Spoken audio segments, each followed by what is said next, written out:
Uno fuimos nosotros, la otra es la dictadura sangrienta del criminal Nicolás Maduro.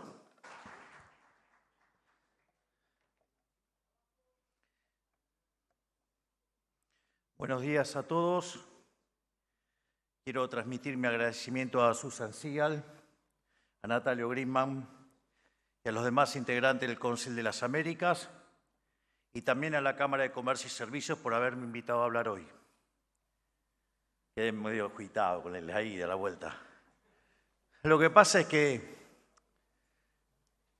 el tema de la gestión en momentos tan duros como el que nos tocó recibir genera un espíritu de cuerpo muy fuerte con el equipo y la verdad que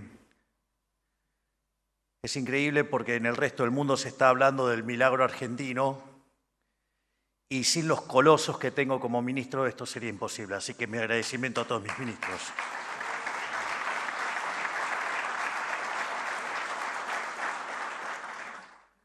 También aprovecho para saludar a los disertantes de los distintos paneles que tuvieron lugar el día de hoy, así como también a los miembros del Gabinete Nacional que han venido a defender nuestra gestión. Y también, ¿por qué no?, a los gobernadores que acompañan y son parte del espíritu de época que vino a cambiar la Argentina. Celebro que cada vez somos más aquellos que dejan de lado las mezquindades y las diferencias para ponernos de acuerdo en los pilares fundamentales de este cambio, el cual hemos institucionalizado con la firma del Pacto de Mayo el pasado 9 de julio en Tucumán. Quiero comenzar haciendo un repaso del estado de la situación en el que nos encontramos hoy camino a 9 meses de haber iniciado nuestro gobierno. Los acontecimientos de la economía argentina y del mundo son tan dinámicos que a veces es fácil perder la perspectiva amplia de los procesos y subestimar o no dimensionar lo suficiente todos los avances que hemos alcanzado en materia de gestión. O sea, es habitual que en economía y en política a veces el árbol tape el bosque. Por eso estoy acá para contarles de primera mano el camino que ya hemos recorrido y el que aún nos espera por recorrer. Esta administración ha tenido que enfrentarse a la peor de las crisis heredadas, tanto a nivel económico como político de toda la historia argentina. Concretamente, al momento de asumir, combinábamos lo peor de las 3 peores crisis de la Argentina. Teníamos un desequilibrio monetario que era por lo menos el doble al de la previa del Rodrigazo en 1975. Teníamos un Banco Central quebrado, aún peor que lo que había en el año 89 previo a la hiperinflación de Alfonsín, y los indicadores sociales eran peores que los del 2001. Es decir, era la suma de todos los males. Era una verdadera papa caliente. En ese sentido, digamos, con mucho valor, con mucha valentía, enfrentamos este desafío. Es decir, porque concretamente recibimos un país al borde del default y la hiperinflación, con déficit gemelos por 17 puntos del PBI. Teníamos la deuda de la CIRA por cerca de 50.000 millones de dólares. Teníamos deuda en pesos venciendo prontamente por el equivalente a 90.000 millones de dólares. Teníamos deuda externa por vencer por 25.000 millones de dólares. Además, teníamos en el Banco Central el equivalente de 4 bases monetarias que vencían en un día. Teníamos escondido el tema de los puts, entre otras cosas. Y en ese contexto, evidentemente, el gobierno que se fue esperaba que resolviéramos, no como liberales libertarios, sino que esperaba que resolviéramos como liberales libertarados, de modo tal que los problemas de stocks y flujos combinados derivaran en una tremenda hiperinflación y, digamos, en enero poder volver, pero ya con todo el ajuste hecho por el mercado, de la peor manera y con las consecuencias que ahora dentro de un rato voy a describir si no hubiéramos hecho el programa que hicimos. Es decir, estaba claramente premeditado para que voláramos por los aires en menos de un mes. A todo esto además se le agregaba tarifas atrasadas y otros precios importantes de la economía pisados, equivalentes a 1/5 de su valor. A su vez, el Banco Central tenía reservas netas negativas por 11.000 millones de dólares. Es decir, estábamos en condición de ir directamente a la peor crisis de nuestra historia. Eso nos hubiera dejado una hiperinflación anual en torno al 17.000%, una contracción del PBI de más de 15 puntos del PBI, un índice de desempleo que hubiera llegado a 30%, digamos, y como ha pasado en otras experiencias de estas características, seguramente la cantidad de pobres hubiera llegado al 90% y la cantidad de indigentes al 50%. Es decir, hubiéramos tenido una verdadera catástrofe. Pero todo esto no resultó un impedimento para que nos hiciéramos cargo del problema. Iniciáramos la reconstrucción del país encomendada por la ciudadanía a través de las urnas. Es así como logramos el ajuste fiscal más grande de la historia de la humanidad. Para que tengamos una idea del ajuste, nosotros encontramos un déficit consolidado de 15 puntos del PBI, 5 en el Tesoro y 10 en el Banco Central. Naturalmente nos decían que hacer un ajuste en el Tesoro de 1 punto por año era una enormidad. Por lo tanto, creo que lo más suave que nos han dicho de querer lograr el déficit cero en el primer año de gobierno, por lo menos nos habrían tildado de locos. Y en eso, gracias a la enorme gestión del ministro Caputo, nosotros hemos logrado el superávit financiero, o sea, el tan mentado déficit cero de verdad, en el primer mes de gestión.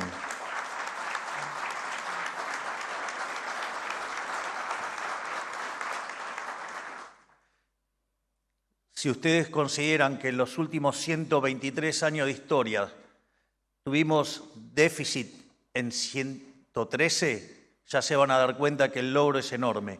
Y cuando no tuvimos déficit fue porque no pagábamos la deuda. Es la primera vez en la historia, desde el inicio del siglo XX hasta hoy, que tenemos resultado financiero positivo sin estar en default.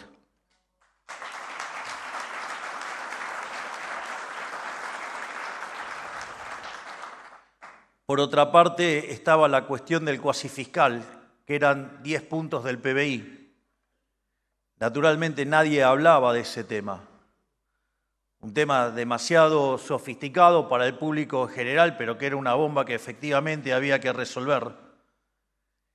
Y ahí, y en combinación, digamos, el ministro Caputo, con el presidente del Banco Central, Santiago Bausili, y con una labor enorme de Pablo Quirno, la Secretaría de Financiamiento, en 6 meses, parece increíble, en 6 meses logramos terminar y liquidar el déficit cuasi fiscal, consolidando un ajuste fiscal de 15 puntos del PBI en 6 meses, el ajuste fiscal más grande de la historia de la humanidad.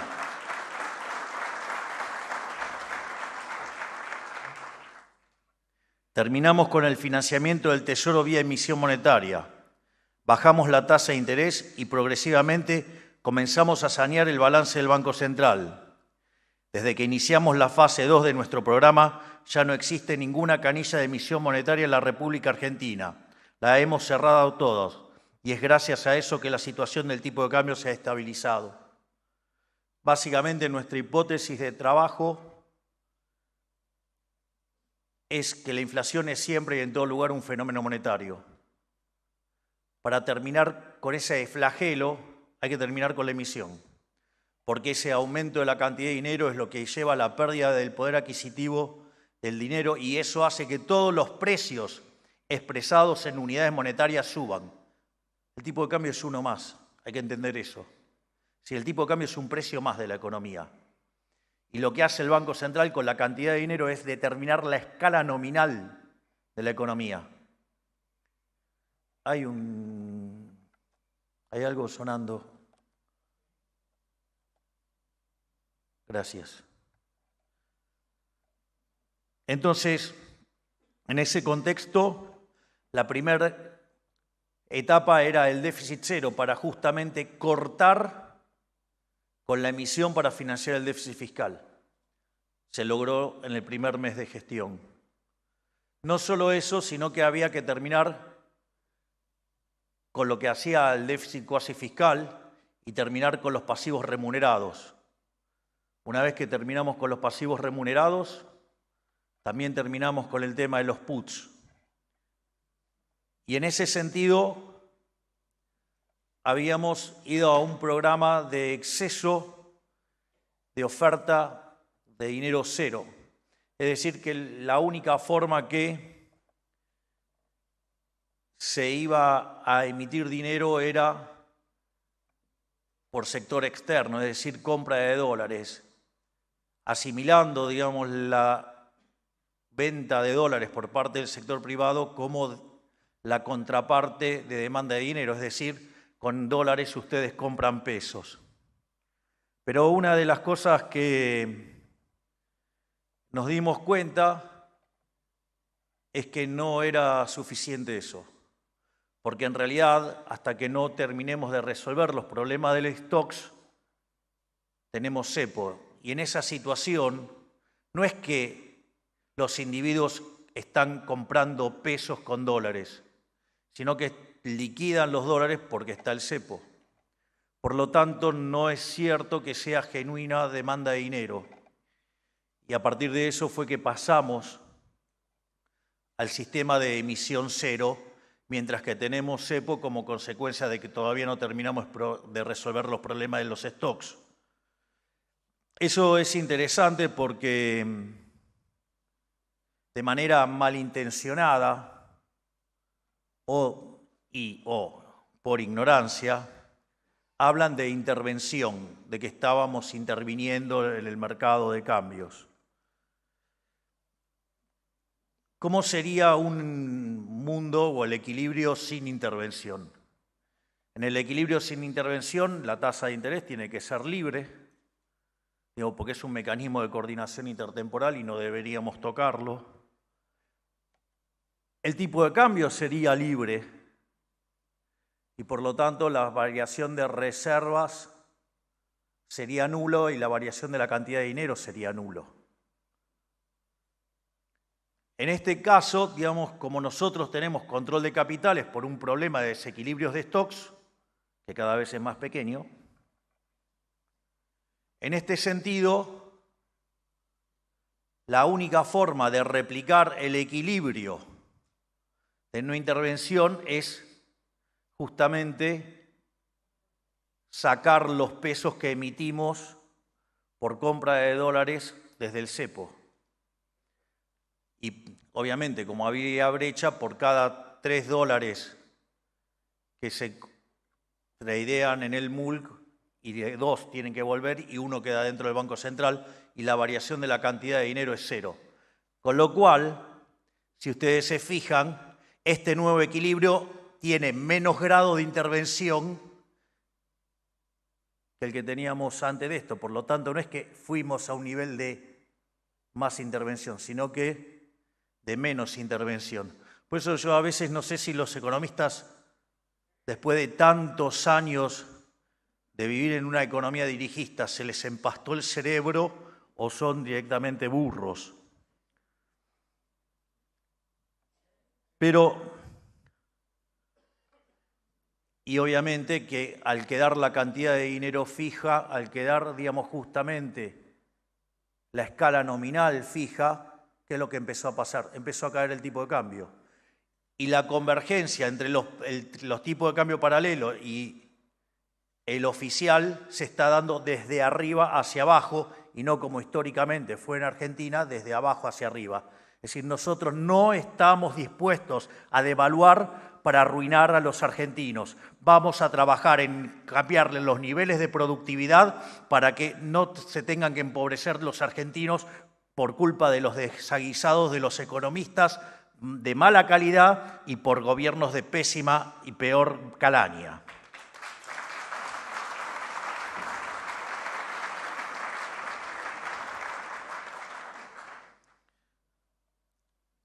Igual todavía seguimos pagando los platos rotos del verdadero masazo que fue la emisión de 13 puntos del PBI en el último año. Pero gracias al ancla fiscal y monetaria logramos evitar la hiperinflación y la estamos bajando. De hecho, a mí siempre me gusta trabajar con el tema de la inflación de mayoristas, porque es la que se va anticipando al comportamiento de la inflación. Y cuando nosotros llegamos en diciembre, la inflación mayorista era del 54% mensual. Entiendo que los economistas, como presagiaban todo tipo de calamidades, no quieran verlo así porque, digamos, van a quedar en evidencia en sus errores. Pero 54% mensual anualizado es el equivalente a 17.000. Y la realidad es que el último dato de mayoristas fue 2,7%. Es decir, anualizado eso da 35%. Vaya si no es un tremendo logro digno de un reconocimiento histórico para el ministro Caputo pasar del 17.000 al 35.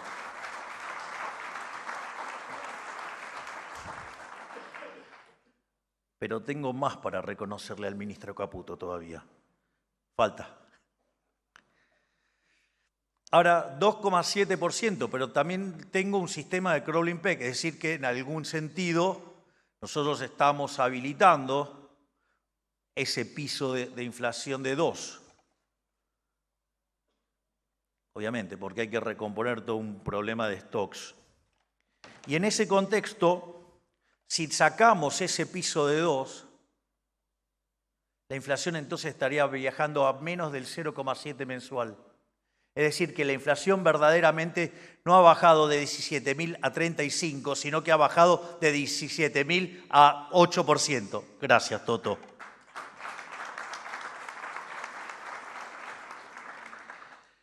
Y la verdad que todo esto lo estamos haciendo a través de mecanismos de mercados y no a través del chamanismo económico al que nos tenían acostumbrados los políticos. La característica esencial de este programa antiinflacionario respecto a los históricos que fueron exitosos es que, por ejemplo, una de las cosas que no hubo fue una hiperinflación antes, que llevara a una licuación de los activos financieros de la economía y que fuera muy fácil estabilizar, porque partiendo de niveles de agregados monetarios muy bajos se vuelve muy fácil estabilizar por la recomposición de la demanda de dinero, por ejemplo.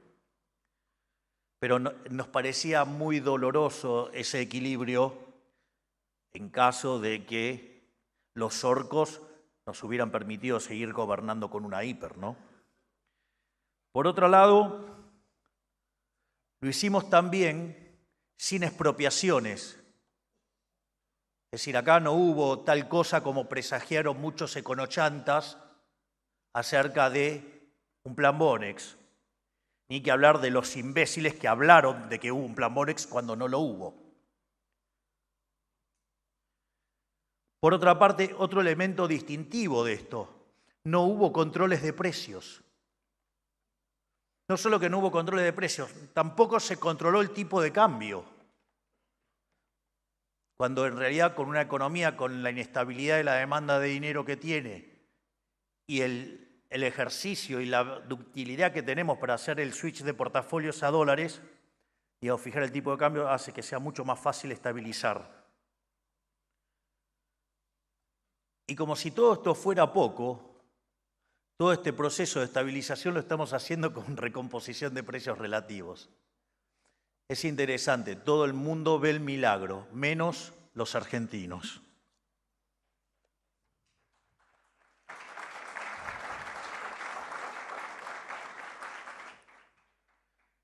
Pero no solo nos quedamos en las cuestiones vinculadas a la estabilización de corto plazo, si ustedes quieren, con un diseño agresivo en materia fiscal, agresivo en materia monetaria y acomodando el sector externo hasta que se recompongan los stocks. También nos hemos ocupado del largo plazo. Hemos emprendido un plan de reformas que es el más ambicioso de toda la historia argentina. El programa de reformas más grande de la historia argentina se hizo en la década de los 90 durante el gobierno de Carlos Menem. La reforma que nosotros llevamos a cabo con el DNU y la ley bases es 8 veces más grande que lo que hizo Menem en todo su gobierno. Y eso lo hicimos en 6 meses con 15% de la Cámara de Diputados y 10% de la Cámara de Senadores. Háblame de gestión ahora.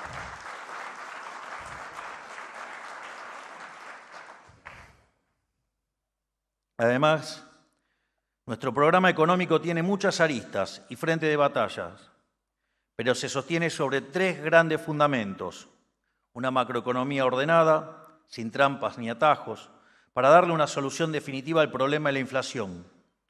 Un profundo recorte del gasto público para aliviar la carga del sector privado y una atención obsesiva a desregular y devolverle la libertad a cada uno de los argentinos, donde tengo el privilegio, el honor, el orgullo de tener un ministro de la estatura intelectual de un coloso como Federico Sturzenegger haciendo esta revolución.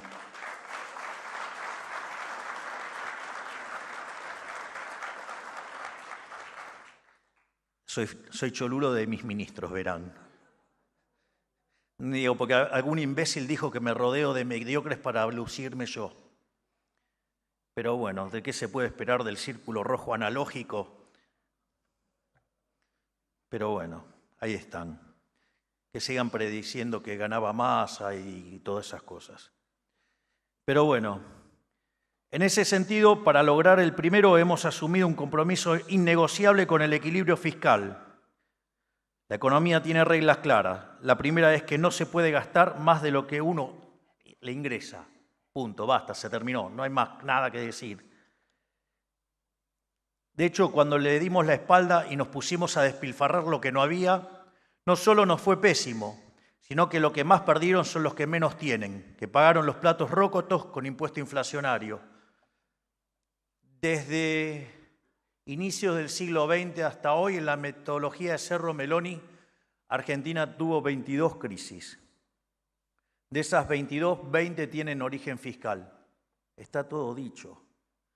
Y por eso también les quiero adelantar algo de lo que vamos a hacer en materia del presupuesto. Vamos a rediseñar la forma en la que se escribe el presupuesto. El presupuesto se plantea un conjunto de gastos, se hace una estimación de ingresos y de ahí deriva el resultado primario, tienen la carga de los intereses, sale el resultado financiero y de ahí sale el financiamiento. Nosotros decidimos que no vamos a usar esa metodología. Nuestra metodología se va a llamar déficit cero. Y déficit cero implica que el resultado financiero es cero. Por lo tanto, no necesito estar tomando nueva deuda. Es decir, Argentina deja de tomar nueva deuda.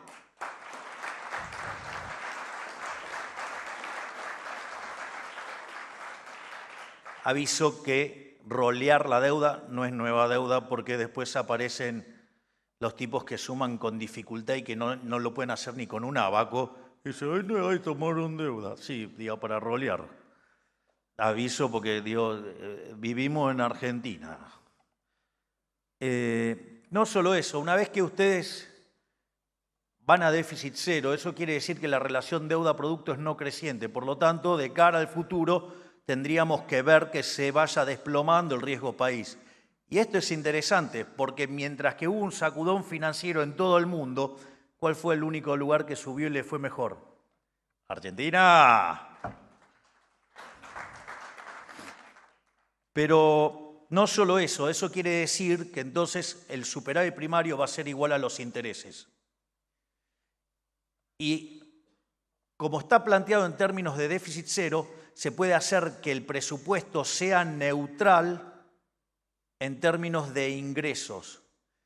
Entonces va a haber una parte del gasto público que se va a acomodar, por ejemplo, que sigue a la inflación, y por diferencia sale el resto del gasto público consistente con esa regla.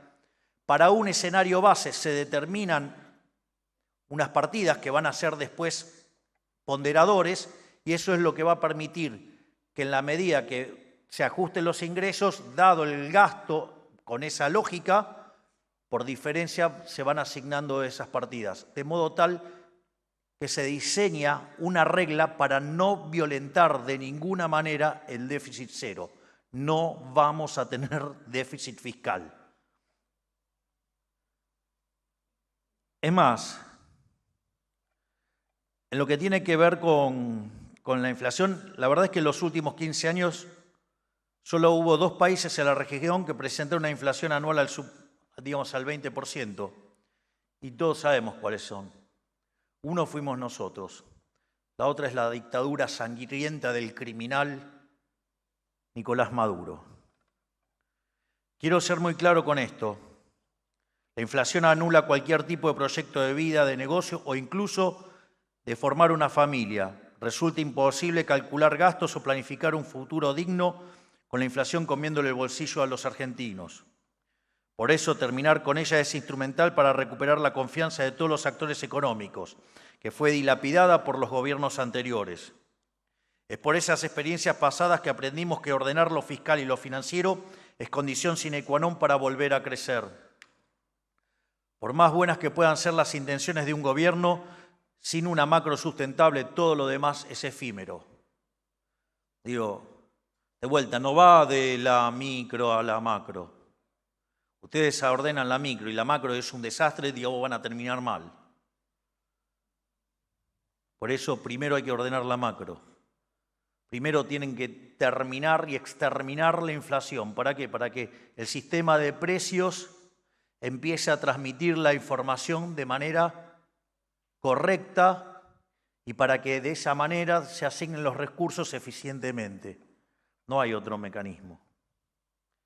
Y por eso hacemos del equilibrio fiscal un mandamiento, uno que trascienda cualquier cambio de gestión y logre quedar para la posteridad. En cuanto al plan de desregulación que afecta a cada uno de los sectores de la economía, la evidencia empírica está de nuestro lado, porque como ya me han escuchado decir muchas veces, los países más libres son 12 veces más ricos que los reprimidos, al margen que tienen 50 veces menos de pobres en el formato, 50 veces menos de pobres en el formato extremo y 25 si lo toman en el estándar. Pero esto implica luchar, entre otras cosas, contra los intereses particulares de la casta empresarial, los intereses de la casta sindical y en especial contra los intereses de la casta política, que es la que protege esos intereses sectoriales. Algo que el ministro Sturzenegger llama ingeniosamente el Triángulo de las Bermudas, porque en el vértice entre esos elementos el país entero desaparece. Todo esto que estamos haciendo ya está rindiendo resultados. Tan solo en el mes de julio subieron los índices de patentamiento en un 19%, la producción de auto un 48%, las ventas minoristas un 40%, la construcción un 12% y la actividad en el mercado inmobiliario un 36%. Cuando empiezan a mirar el mapa de actividad, o el semáforo si ustedes quieren, cada vez avanza más el color verde y técnicamente la recesión tocó o tuvo su peor momento entre los meses de abril y mayo. Vayamos a las declaraciones que hacíamos por ese tiempo, que decíamos lo peor ya pasó y naturalmente los econochantas decían lo peor está por venir, que son los mismos que nos presagiaron que la inflación, por ejemplo, no iba a poder romper un piso de 7. Y ahora estamos viendo si va por debajo de 4 en minoristas, ¿no? Pero bueno, así estamos. Buena parte de estos pilares que sean una realidad es posible gracias al trabajo mancomunado que llevan adelante los equipos técnicos encabezados por los ministros de Economía y de Regulación, Toto y Federico, que desde que asumieron han llevado adelante lo que solo puede ser catalogado como una gesta heroica, que sin duda van a pasar a la historia. Nosotros vamos en serio. Queremos dejar atrás el modelo fracasado del Estado presente y volver a instaurar el modelo de la libertad. Por eso estamos haciendo un cambio profundo, de raíz, y todo cambio profundo requiere de tiempo, un bien escaso que debe ser usado con prudencia y sabiduría si queremos que este nuevo modelo se sostenga en el tiempo. La gente no puede esperar más, pero entiende que este es el único camino. La política debe comprender lo mismo y acompañar, con su propio esfuerzo, el de la ciudadanía. De nada sirve hacer cambios que no puedan perdurar. Esa historia ya la vivimos. Gobiernos que fracasan tras apurarse en dar soluciones que luego no pueden sostenerse, generando un daño peor al que se encontraba inicialmente. Nosotros no estamos dispuestos a repetir esa historia. Por eso, créanme, luego les digo que nadie tiene tantas ganas como yo salir del cepo, pero como ya he dicho en otra oportunidad, quitar los parches sin antes solucionar el problema de fondo sería agravar la crisis que heredamos. Esto me recuerda a lo que decía Milton Friedman sobre la inflación y el alcoholismo. En ambos casos, cuando los alcohólicos comienzan a beber o cuando los países comienzan a darle a la impresora de billetes, los efectos buenos vienen primero y los efectos malos llegan después. Cuando llega la cura es todo lo contrario, empiezan por lo malo y después viene lo bueno. Y la resaca de dejar de beber, cuanto más se bebió, más profunda es la resaca. Imagínense con los 20 años de populismo que traemos a costa. Era claro que no iba a ser un lecho de rosas. Por eso les pido que vean la película completa y no solo la foto. No nos importan las presiones, vengan de donde vengan, porque nosotros no vinimos aquí a hacer demagogia. Vinimos aquí a cambiar las cosas en serio y para siempre.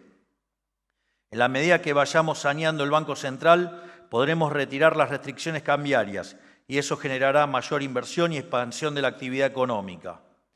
Que dicho sea de paso, hay elementos que impulsan el crecimiento económico. Es falso que no se puede crecer, digamos, mientras que esté el cepo. Eso es una falacia también. Y voy a explicar por qué. Primero hay elementos que están haciendo el rebote. Digo, yo no lo considero crecimiento, pero digamos, muchos miran la tasa del PBI y ya con eso hablan de crecimiento. Pero hay factores que hacen al rebote, a la recuperación, y hay factores que van a hacer al largo plazo, al crecimiento. En cuanto al rebote, ustedes lo que van a tener es lo siguiente: hay recomposición del salario real, hay recomposición de las jubilaciones en términos reales. Por lo tanto, eso lo que va a permitir es que la demanda se empiece a expandir en un contexto de alta capacidad instalada ociosa. Por lo tanto, digamos, eso es una de las partes del rebote y que todo el tiempo pueden estar viendo cómo el salario le está ganando a la inflación y también las jubilaciones. El otro tema es el tema del ciclo de los stocks.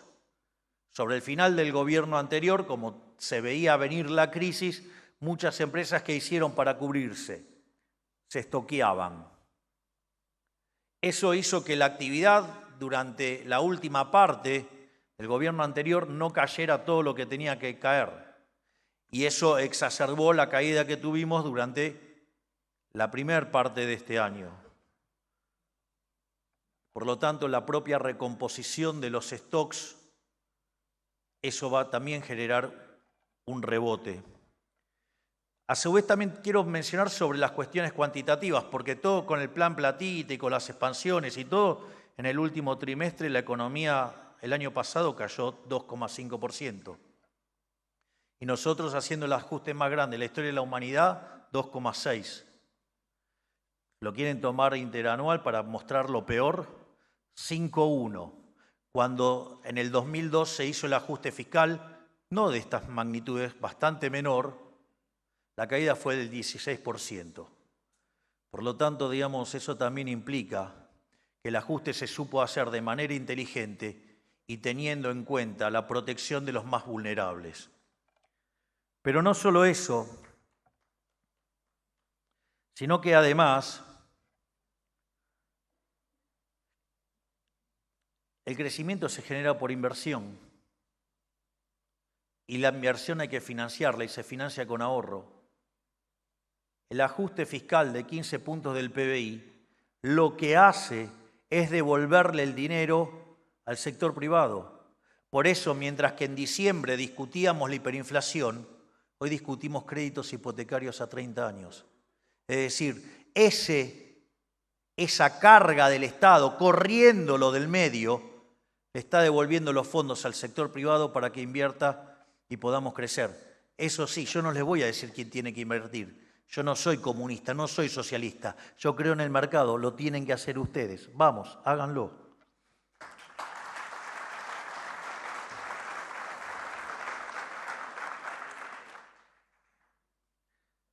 Obviamente, en la medida en que vayamos reduciendo el gasto público y volviendo cada vez más sostenible el superávit que tanto esfuerzo nos costó conseguir, ¿saben qué vamos a hacer?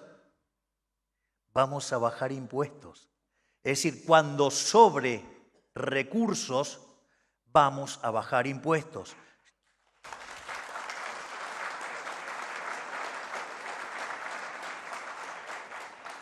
Algo que además ya lo estamos haciendo. Y hay básicamente una reflexión, digo, ¿cuál es la verdadera carga que tiene, la carga fiscal que tiene un país? En eso Milton Friedman, Murray Newton Rothbard, digo, eran bien claros, es el tamaño del sector público. Y si nosotros hicimos un ajuste del 15 puntos del PBI, somos el gobierno que más recursos les devolvió a todos los argentinos como nunca antes en la historia. Por lo tanto, aquellos que dicen que se ponen a fijarse en si algún impuesto transitoriamente subió y que somos el primer caso donde estamos demostrando que fue transitorio porque los estamos bajando, además le devolvimos a los argentinos de bien 15 puntos del PBI. Por lo tanto, miren esto que interesante, porque hoy tenemos déficit cero, pero en un contexto que viene de una recesión. O sea, eso en términos de resultado estructural es positivo. Quiere decir que cuando rebote la economía, vamos a devolver impuestos. Y cuando además la economía empiece a crecer, vamos a devolver más impuestos. Es decir, me voy a encargar personalmente por quitarle la bota del cuello a todo el sector privado para que podamos volver a crecer genuinamente, porque la riqueza la crea el sector privado y no los parásitos del sector público.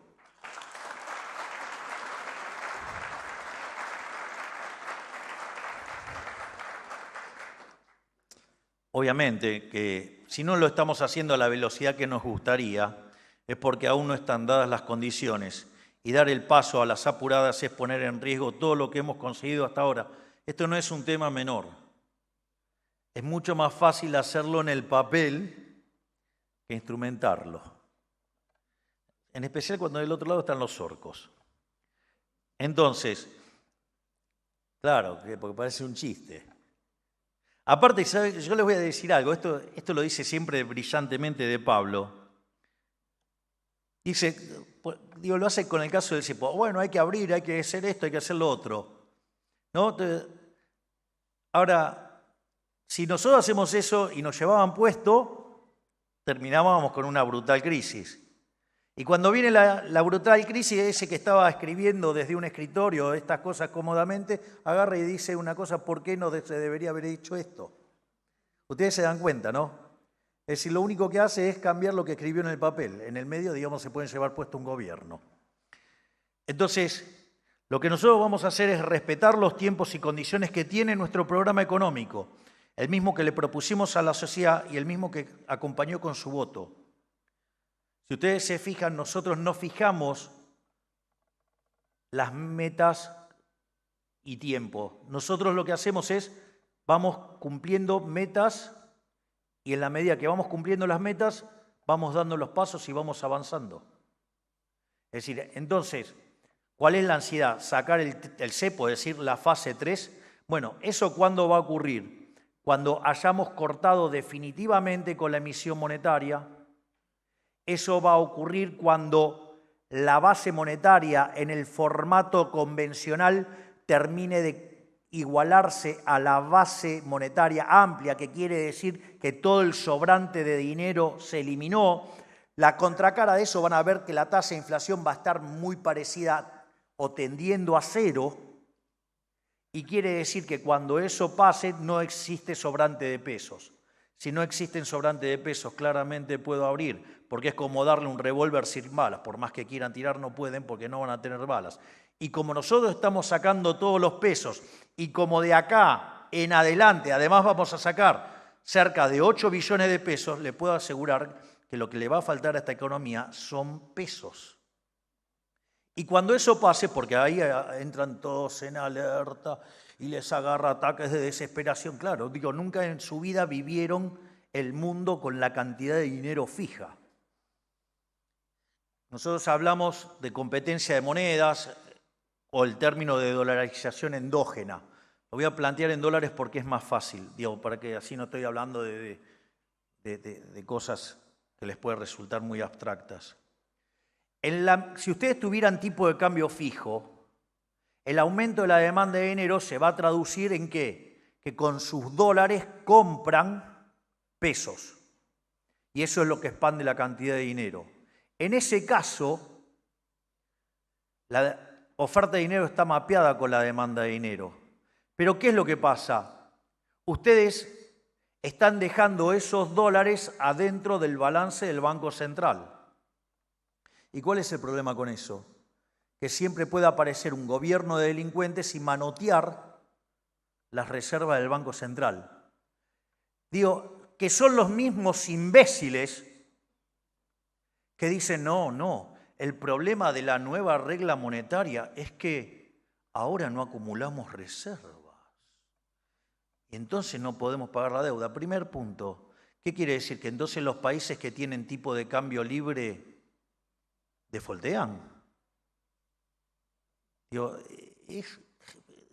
la verdad es que me cuesta entender el nivel de torpeza de nuestros profesionales. Pero no solo eso.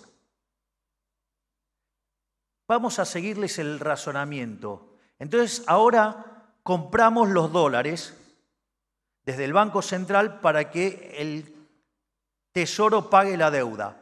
Es decir, perdón, lo voy a decir en latín, diría el profesor de Pablo, es decir, pero ustedes me están sugiriendo que le rompa el culo a los argentinos con impuesto inflacionario para pagar la deuda. Pero estamos todos locos.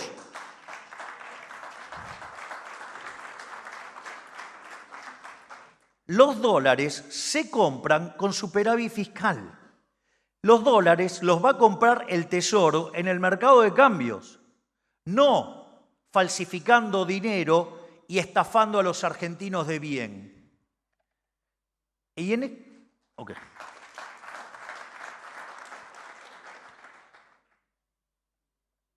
ese contexto, el otro gran temor que aparece es, bueno, pero si ahora la gente va a tener que traer los dólares para hacer las transacciones y yo tengo la cantidad de pesos fijos, voy a tener una brutal apreciación de la moneda. Y como voy a tener una brutal apreciación de la moneda, si eso ocurre más rápido que la velocidad a la cual modifico la estructura de la economía, esa apreciación me puede generar un problema en términos de actividad y empleo. Es por eso que nosotros hablamos de competencia de monedas o de dolarización endógena, porque cuando estemos en esa etapa pueden convivir las dos monedas y se pueden hacer las transacciones en las dos monedas, de modo tal que esa misma oferta de dólares que ustedes traen va a tener una contrapartida en demanda de dólares y entonces el tipo de cambio le queda estable y nadie tiene que ponerse a llorar apreciación. Es decir, para ganar competitividad se va a tener que hacer invirtiendo y no estafando a la gente. Por otra parte, hemos visto nuevamente en las últimas semanas, lo mencioné recién, la fragilidad del sistema financiero y monetario internacional. Se ha vuelto popular entre analistas la lectura que el mundo tiende cada vez más a la fragmentación en vez de la integración, más a la discordia en vez de la paz, más a la cerrazón que a la apertura, más a la retracción que a la búsqueda de nuevos mercados. Me imagino que muchos de ustedes se deben haber preguntado en algún momento cómo puede prosperar la Argentina en un mundo tan turbulento. ¿Cómo podemos avanzar cuando los demás retroceden? Bueno, de la misma manera que nos descolgamos antes, que a todos le iban bien y a nosotros no iba mal, digamos, podemos revertir eso, o al menos para hacer catching up.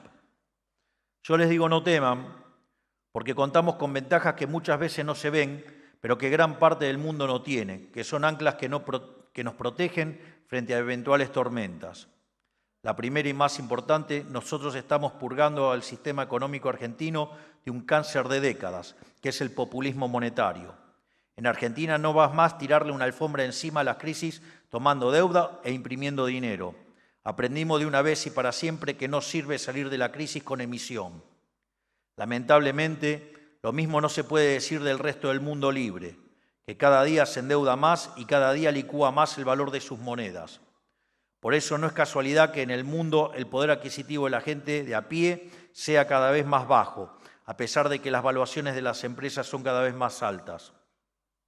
Ellos están jugando con fuego, tomando de una medicina que en el largo plazo no es más que veneno. Bueno, nosotros no vamos a hacer populismo monetario, no nos importa que lo hagan los demás.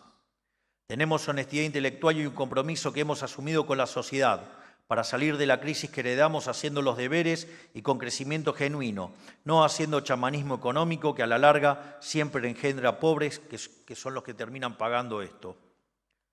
Haciendo las cosas bien, Argentina puede ir a contracorriente del mundo y ser un oasis de estabilidad en el desierto del populismo global.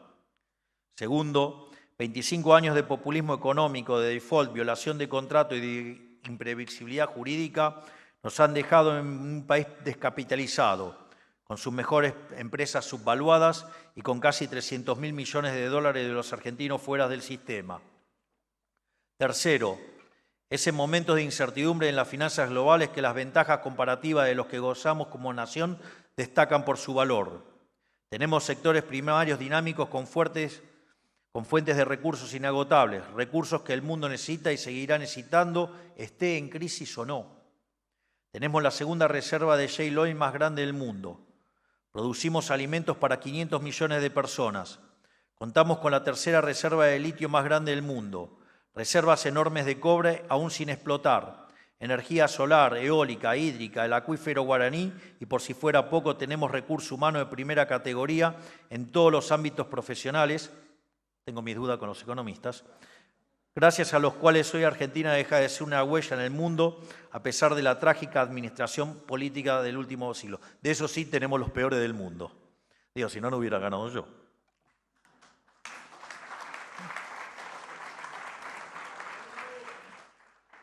¿Creen que eso se puede decir lo mismo de muchos otros países? No, tan solo de un puñado. Con lo cual no cabe duda de que hemos sido privilegiados por Dios en la lotería mundial. Y en cuarto lugar, pero igual de importante, estamos emprendiendo un cambio de paradigma no solo económico, sino también social, político y cultural. Y con este cambio vamos a contramano de la dirección que en el último tiempo están emprendiendo muchos países del mundo. Mientras otros países proponen censura, nosotros proponemos libertad de expresión. Miren tan solo lo que pasa en Inglaterra. Desde que los socialistas llegaron al poder, están metiendo presa a la gente por postear en redes sociales. Bueno, a los periodistas de acá también les gustaría, porque digamos, no les gusta que hayan perdido el monopolio del micrófono y poder utilizar esa herramienta para extorsionar y ensuciar, calumniar sin costo alguno. Las redes sociales les pasan facturas y no les gustan. Dejen de buscar fantasmas. Están recibiendo lo mismo que hicieron, pero nada más que la gente lo hace orgánicamente porque se dio cuenta que son unos delincuentes, muchos de ellos. A su vez, mientras otros están cada vez más cerca de caer en las guerras culturales y religiosas, que va a terminar por expulsar a gente de bien de sus países de origen, nosotros invitamos al resto del mundo libre a participar de un país en reconstrucción. Mientras otros castigan a quienes emprenden y producen, nosotros los celebramos. Los invitamos de nuevo al sistema, mientras otros sacrifican la innovación, la creatividad y la libertad misma en el altar de una falsa moralina. Nosotros desregulamos la economía y le devolvemos la autonomía al sector privado.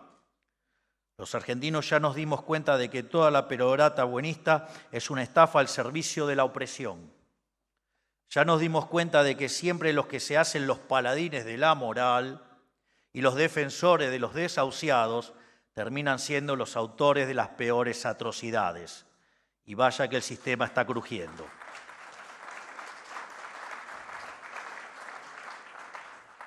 Todo esto, sumado a lo lejos que estamos geográficamente de la guerra y del conflicto, puede significar un destino de paz y sosiego para hombres y mujeres a lo largo del mundo, que luchan por una vida mejor. Y también puede significar un lugar de retorno para tantos argentinos que hoy prueban su suerte en el exterior. Como decía Milton Friedman, el primer voto y el más importante de todos se hace con los pies eligiendo dónde vivir. Antes muchos decían, la salida es Ezeiza. Nosotros venimos a proponer que Ezeiza sea una puerta de entrada.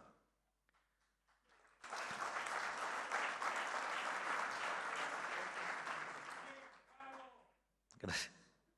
Lo que quiero decir con todo esto es que tenemos la posibilidad de que la Argentina sea un refugio de desarrollo, paz y prosperidad para el mundo libre en las próximas décadas. Si el mundo siguiera por la senda que transitó desde la posguerra en adelante, la senda que va hacia mayor integración comercial y productiva, no solo nos va a ir bien, nos va a ir extraordinariamente bien. Pero inclusive si el mundo terminara de extraviarse, inclusive si sobrecayeran tiempos de dificultad y desconcierto, tenemos lo necesario para que la Argentina salga a flote y tenga éxito donde los demás fracasan, lo cual significaría también la inmensa responsabilidad de ser un faro de luz entre tanta oscuridad, una obligación a la que nunca le vamos a dar la espalda, que no es una cuestión de arrogancia o de patriotismo declamatorio, no lo es. Es analizar las condiciones objetivas que tenemos para la grandeza en este contexto global que nos ha tocado vivir.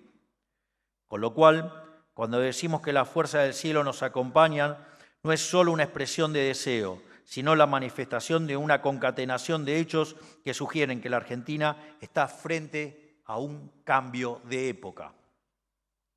Sin embargo, convertir en acto toda esta energía en potencia va a requerir de mucho trabajo de parte de todos los que participamos de la vida política argentina, a todos los niveles de la vida política, a nivel nacional, provincial y municipal, y en los poderes ejecutivo, legislativo y judicial. Todos tenemos la obligación de estar a la altura de lo que necesita el pueblo argentino, que es quitarle el peso muerto del Estado de encima, retirar al Estado para hacerle lugar a una sociedad dinámica y pujante, que durante demasiado tiempo ha estado atada de manos. Nosotros estamos cumpliendo de sobremanera, hemos pasado la motosierra a un nivel que nadie concebía posible. Estamos desregulando la actividad económica a una velocidad sideral. Me causa gracia porque había un imbécil que hablaba de que era mucha licuadora y que de la motosierra había quedado una tijerita. Parece que Elon Musk, Donald Trump y mucha gente de afuera la ve, pero parece que los de acá no la ven. Es raro, no la ven.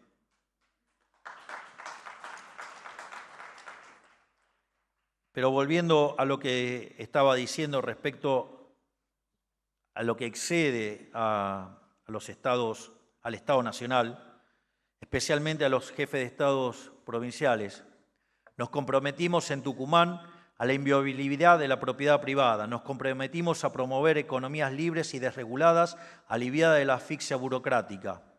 No hay que tenerle miedo a liberar la iniciativa privada. El único efecto que va a generar es dinamizar la actividad económica. Les pido que estén en materia, tomen el ejemplo de la ley de alquileres. La desregulación aumentó fuertemente la oferta. El aumento de la oferta bajó los precios en términos reales y mejores precios reales mejoraron el acceso a la vivienda para todos.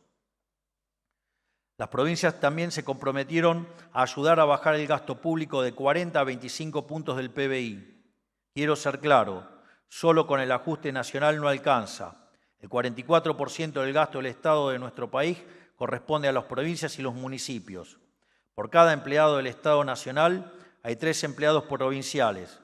De modo que, si queremos cumplir esa meta, es fundamental el aporte de las provincias. Lo mismo con el RIGI. Desde que los sancionamos, se acumulan anuncios tras anuncios de inversión a lo largo y a lo ancho del país.